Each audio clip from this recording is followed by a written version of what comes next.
جو عرض کر رہا ہوں اس سے گشت اور ملاقات اور ایمان سیکھنے کا عنوان پر لوگوں کو خوشامدیں کر کے ہاتھ پکڑ کے خوشامد کر کے ایمان سیکھنے کے عنوان پر مسجد کے ماحول میں لانے کے لیے اس کی اہمیت کو عرض کر رہا ہوں کہ علماء نے لکھا ہے.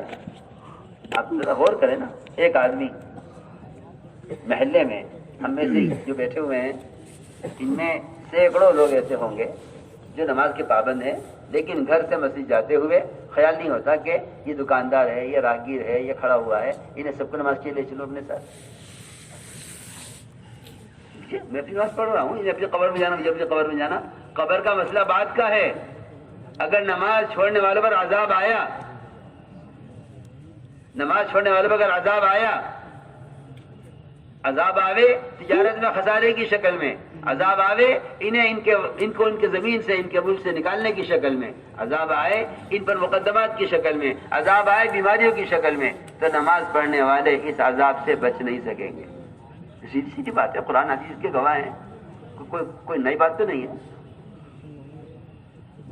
کیوں؟ صرف اس لیے عذاب ان پر آئے گا کہ انہوں نے نماز کے لیے جا رہے تھے دوسروں کو نماز کے لیے نہیں کہا. یہ کوئی معمولی کام نہیں ہے. یہ کوئی تنظیم نہیں ہے کہ میں اور آپ بیٹھ کے اس کا پروگرام سیٹ کر دیں. نہیں, یہ تو ہر ایمان والے کے اپنے ایمان میں کمال پیدا کرنے کی محنت ہے. اس کی اپنی نجات کا سبب ہے کہ دوسروں کو دعوت دے کر. اس لیے میں نے عرض کیا کہ علماء نے لکھا ہے. یہ علماء نے لکھا ہے. ترجمان السنہ کی دوسری جلد میں یہ لکھا ہے. مولانا بدر عالم میرٹھی کی ہے. بڑی کام کی کتاب ہے اگر کوئی شوق سے اور فکر سے پڑھے. امت کے ارتداد اور بے دینی کا اصل سبب یہ ہے کہ لوگوں نے اپنی ذات سے عمل کرنے کو کافی سمجھا ہے. میں عرض کرتا ہوں یہی امت کے ارتداد کا اور یہی امت کی جہالت کا اور یہی امت کی بے دینی کا اصل سبب ہے کہ ہر آدمی اپنی ذات سے عمل کرنے کو کافی سمجھتا ہے.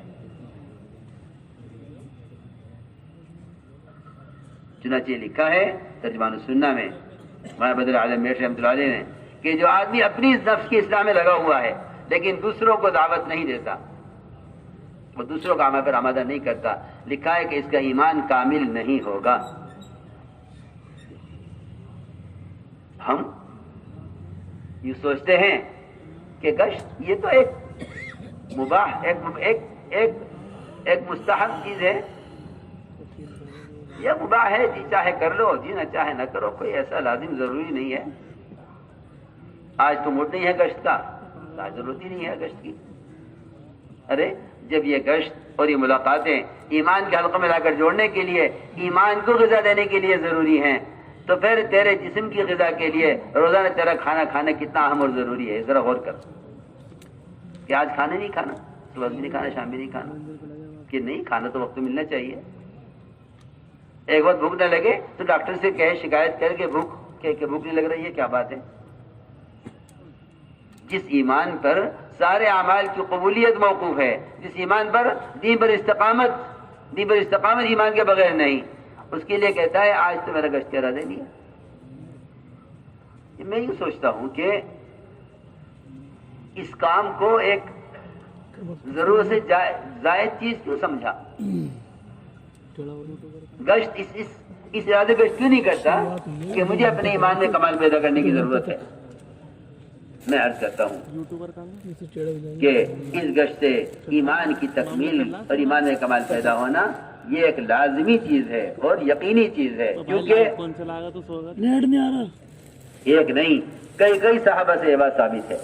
بالکل بھی نہیں, کئی صحابہ سے یہ بات ثابت ہے کہ صحابہ پر گشت کرتے تھے, ملاقاتیں کرتے تھے, پیار محبت سے ہاتھ پکڑتے تھے, خوشامد کرتے تھے اور کہتے تھے تھوڑی دیر کے لیے ہمارے ساتھ آ جاؤ مسجد میں تاکہ میرے پر ایمان لے آئے. صحابہ سے ملاقاتیں کر کے کہتے آؤ ہم پر ایمان لائیں گے. بس مجھے عرض کرنا ہے کہ ایمان کی تکمیل کے لیے اور ایمان میں کمال پیدا کرنے کے لیے اور ایمان کو تازہ کرنے کے لیے اور تربیت اور اصلاح اور اللہ کے تعلق پیدا کرنے کے لیے سب سے بنیادی کام یہ ہے. ہمارے گشت کا موضوع ہے ایمان کے حلقوں پر ملاقاتوں کے ذریعے لوگوں کو دعوت دے کر جمع کرنا. بس ملاقاتوں کے ذریعے لوگوں کو ایمان کے حلقوں پر جمع کرنا، یہ ہمارے گشت کا موضوع ہے، یہی صحابہ کرام کے گشت کا موضوع ہے۔ آپ دیکھیے حیات الصحابہ مسجد میں حیات الصحابہ کی تیسری جلد کے شروع میں 6 نمبر حضرت نے جمع کیے ہیں۔ اس میں پہلی بات یہ ہے کہ صحابہ ایمان کیسے سیکھتے تھے، اس لیے کہ مسجد سے باہر کا جو نقشہ پھیلا ہوا ہے اس میں اللہ کے غیر سے ہونا سمجھ میں آئے گا۔ تجارت میں کیا ہے، زراعت میں کیا ہے، حکومت میں کیا ہے، سیاست میں کیا ہے، سرمایہ داریوں میں کیا ہے، مسجد سے باہر کے تمام نقشوں میں اللہ کے غیر سے ہونا نظر آئے گا۔ صرف مسجد واحد جگہ ہے جہاں اللہ کی ذات سے ہونا سمجھ میں آئے گا۔ ہمارے گشت کا موضوع ہے کہ ایک ایک کو دعوت دے کر اللہ کے غیر سے ہونے کے ماحول سے نکال کر اللہ کی ذات سے ہونے کے ماحول میں لا کر انہیں یہ سمجھایا جائے کہ کرنے والی ذات اللہ کی ہے۔ یہ ہمارے گشت کا موضوع ہے، اس لیے یہ بات سب یاد رکھیں، جو اہمیت دین میں ایمان کی ہے، جو اہمیت دین میں ایمان کی ہے، اسلام میں ایمان کی ہے، وہی اہمیت امر بالمعروف اور نہی عن المنکر کی ہے، اور وہی اہمیت اس گشت کی ہے جو گشت ہم تبلیغ کے نام سے کر رہے ہیں۔ یہ نہیں کہ آپ تبلیغ جماعت سے وابستہ ہیں تو آپ کو گشت کرنا پڑے گا، نہیں، تبلیغ جماعت کا کام نہیں ہے، ہر امتی کا کام ہے، ہر امتی کی ضرورت ہے۔ امر بالمعروف نہی عن المنکر جو عین دعوت ہے، امر بالمعروف نہی عن المنکر جو عین دعوت ہے، جو ہر امتی کے ذمہ ہے، ہر امتی کے ذمہ ہے۔ وہ کسی خیال کا، کسی مذہب کا، کسی رنگ کا، کسی زبان کا، کسی ملک کا، کسی سوسائٹی کا، کسی خیال کا، کسی جمعیت کا، کسی جماعت کا کیسے متعلق ہو، ایمان اس کی ضرورت ہے، ایمان اس کی ضرورت ہے، اور یہ اس کی ایمان کی تکمیل کا سبب ہے۔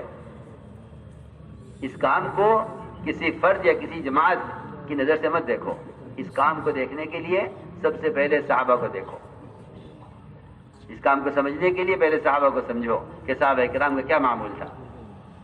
اس لیے ہم نے عرض کیا کہ حضور اکرم صلی اللہ علیہ وسلم کا معمول تھا یہ کہ آپ نئے آنے والوں کو مسجد کے ماحول میں رکھا کرتے تھے، تاکہ اس ماحول میں رہنے سے ان کے دل میں اسلام کی رغبت پیدا ہو۔ حضرت ثقیف نے فرائض سے انکار کیا، آپ نے مسجد میں رکھا۔ سما بن وسال نے اسلام سے انکار کیا، آپ نے 3 دن مسجد میں رکھا۔ کیوں؟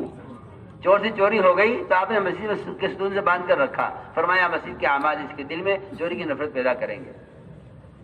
یہی نہیں، اس سے آگے بڑھ کر جب ایمان مسجد سے سیکھا جاتا تھا